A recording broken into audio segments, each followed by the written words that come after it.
In this video, I'm going to show you how to set the return on ad spend target in your account the correct way to ensure your Facebook ads serve your business objectives the best and the fastest.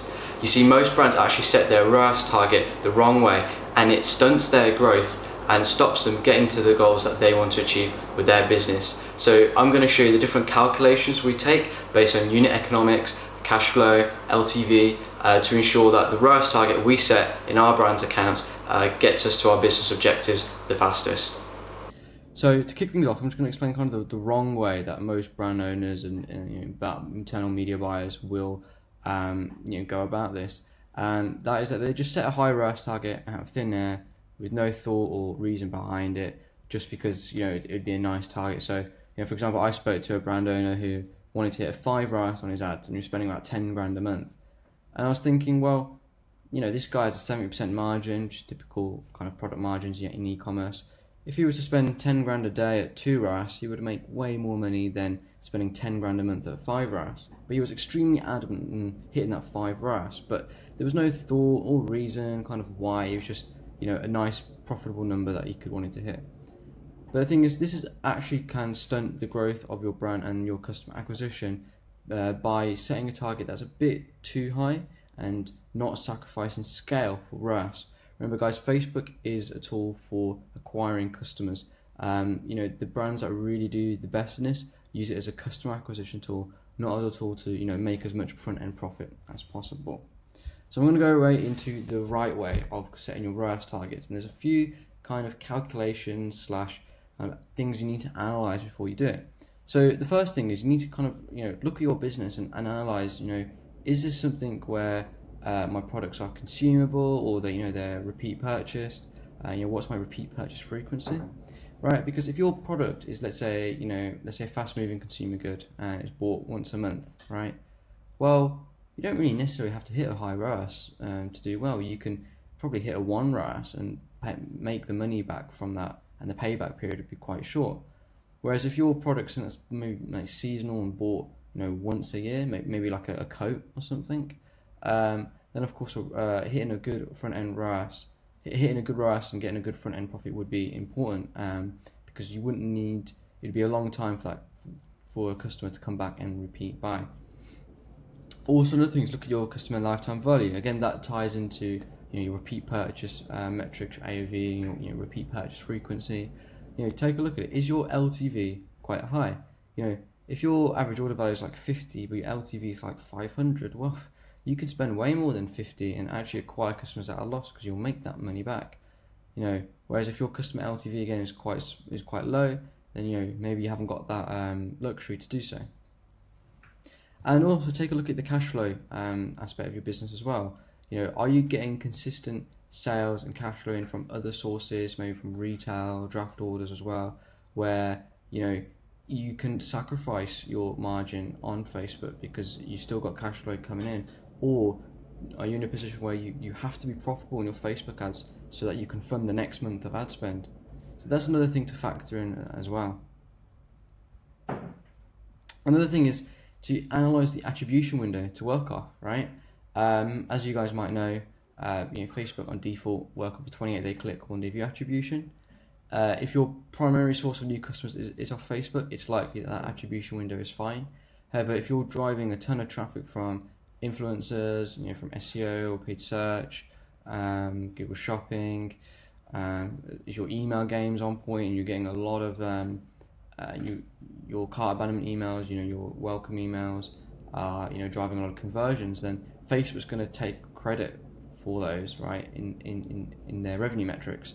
So you need to make sure you look at, what's the ratio of click-through to view-through conversions on your campaigns, especially in your retargeting. Can you realistically use a 28-day click, 1-day view to report off, or do you have to condense that, maybe using a 7-day click instead? You need to work out what is the most accurate attribution window to work off in your account. And the next thing to do after that is break down your unit economics. So what a great starting point is to find your break-even point and set the target from that. For example, if you always want to be profitable in your ads, you need to find your break-even ROAS and ensure that your ads never go below that. And we're going to get into this in a second. And then also you need to take your monthly budget, your prospecting and your marketing split.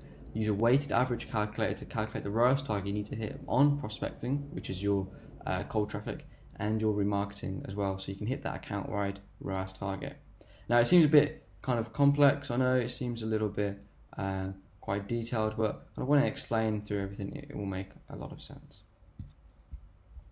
Okay, so let's say your brand, let's say these are your metrics here. So let's say you don't really have a high repeat purchase rate, you don't have a high LTV, so you just want to focus on kind of front end profit only. So I'll just give you an example here. So this is a document that we use to calculate, the break-even points from our clients' products. So just to give you an example of how the sheet works. So it starts off with some questions and some inputs and outputs here. So just to go over the questions so it makes sense. So one thing is why is VAT filed in the pixel? Now VAT, if you're in the US, you might know what this might not know what this is, but this is basically tax that EU countries have to pay on goods. Typically in the UK it's 20%. If you're based in the US, you may have to pay, I think, state tax for any purchase in your state, so you could probably just omit that. It's important that you figure out, first of all, when calculating your metrics, is the tax fired in your pixel. So, for example, if my product was £100 and my VAT tax was 20%, is it, when someone buys that product, is £100 going to be fired back to Facebook, or is the £120 conversion value going to be fired back to Facebook? That's really important to know. A lot of the time people miss this out. They don't factor into their targets whether these little fees and stuff are added in. Another thing is is shipping fired in the pixel as well. If your customer pays the shipping cost, then is that revenue being attributed, or is it just a product cost revenue? Again, if you're working with an agency, you need to factor this in. So, for example, I'm going to just assume you're not working in an agency, but let's say you were to work with an agency and they were charging you 10% of ad spend. Then obviously it's going to alter your break-even point here. You want to times your final value, your final target by 1.1, or divide your target CPA by 1.1 to get that accurate number. Again, payment process fee. So let's say Stripe, for example, right? Let's just say it's 3%. You want to factor that in. Any merchant account fees, you want to add that in. Now, of course, there are going to be costs like, for example, Stripe maybe 20p plus 2.9%, and you can't really factor in that 20p. So again, this isn't 100% accurate, but it's as accurate as you can get it. Now, let's break down the unit economics here. So let's say, just example product, let's just say it's a jumper, right? Let's say it cost me £10 from my supplier to get the product, cost me £5 to ship the product. Now let's say my customer pays for the shipping, right? So then we've got to make sure we add that in. So let's say our average order value for the jumper, let's say it's at £64, and let's say I'm paying 20% VAT, which you do in the UK, and let's say there's no discount offered on this, so I'm not doing any sort of offer or bug off or whatever like that. There's no offer here. So I've just split out the metrics here. As you can see, I've got a break-even CPA here of £43. So which means I need to make money to be profitable. I need to hit this CPA, and I need to hit this ROAS target here. Let's just assume you're not working with an agency. Therefore, your final target you must hit to be profitable is a 1.6 ROAS. So now that you've got that, let's just say if I just change some of these numbers around, so let's say your VAT isn't fired back to Facebook. Let's say you do free shipping on orders over £100. So your jumper costs a bit more, and there's no. So you can see you can kind of play around the numbers here. And let's say you're selling in the US, so you can charge the VAT, but you're not having to pay it. So as you can see here, final break-even ROAS is about 1.39. So you can fiddle with these numbers and everything, making sure that your pixel, matches the.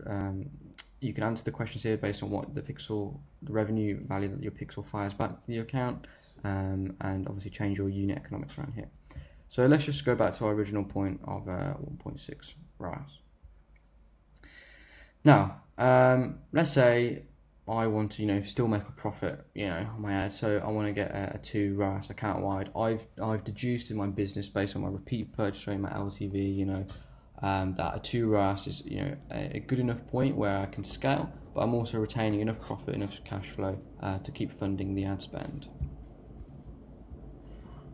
So if I want to hit a 2, what I simply do here is I also need to figure out what am I going to hit on my prospecting campaigns and what am I going to hit on my retargeting campaigns. You must make sure you've got 2 different defined targets for each of these, and I'm going to explain why.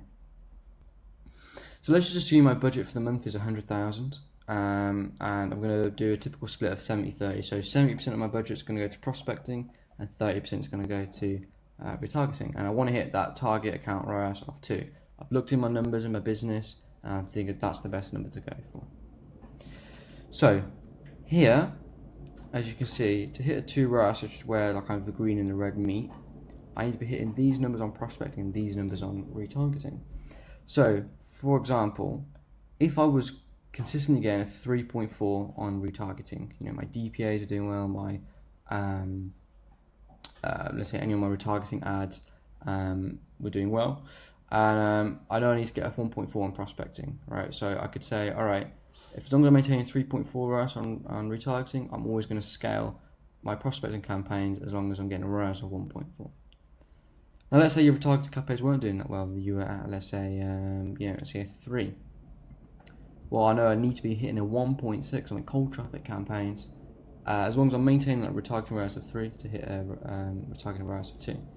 And let's say your retargeting is starting to pick up really nicely, and you're hitting that above count wide ROAS target that you've set. Well, now okay, I can probably drop my threshold on prospecting and scale up even more. So do you see how you kind of have to kind of balance both of the values here, making sure one's performing well so you can scale the other, and to make sure you can hit that target that you set. So that's kind of how you set ROAS targets in your account. Again, the way it kind of stems is number 1, analyze your business, your model. Is it something that's bought frequently? Is it not? What are my margins like? What's my customer LTV like? What's my payback period, right? Does it take a short amount of time for me to get that purchase, get that repeat purchase, or do I have to wait a year for the customer to buy again? And is my business's cash flow strong enough to fund to keep making a loss and keep floating, or do I have to be profitable today to keep funding the next month of ads? Now that you've done that, work out the most accurate attribution window to work off in your campaign. Can you realistically use the 28-day click, 1-day view in Facebook, or do you have to reduce that to a 7-day click or maybe a 1-day click? And then break down your unit economics, find your break-even points, and work from that. Take your typical prospecting and remarketing percentage split. Again, it's probably going to be a 70-30. If you're selling maybe higher ticket products, maybe a 65 or a 60-40. If you're driving a lot of traffic from other channels as well, maybe your retargeting percentage spend is going to be a lot higher as well, to retarget your traffic from your influencers, Google, other sources. And then use the weighted average calculator to calculate the ROAS target you need to hit on prospecting and remarketing to hit your account-wide ROAS target. So, hope that video helps. Again, I know it's a little bit complex, but it is important to really break things down, actually have some thought, some logic behind the targets that you set, and not kind of be like everyone else who just says, yeah, I want to hit a 5 ROAS, yeah, I want to hit a 10 ROAS. Because at the end of the day, it's the brand that can spend the most to acquire a customer will win in the end. So, thanks for watching the video. Again, if you've got any questions, feel free to drop them in the comment and I'll do my best to answer. Thanks for watching.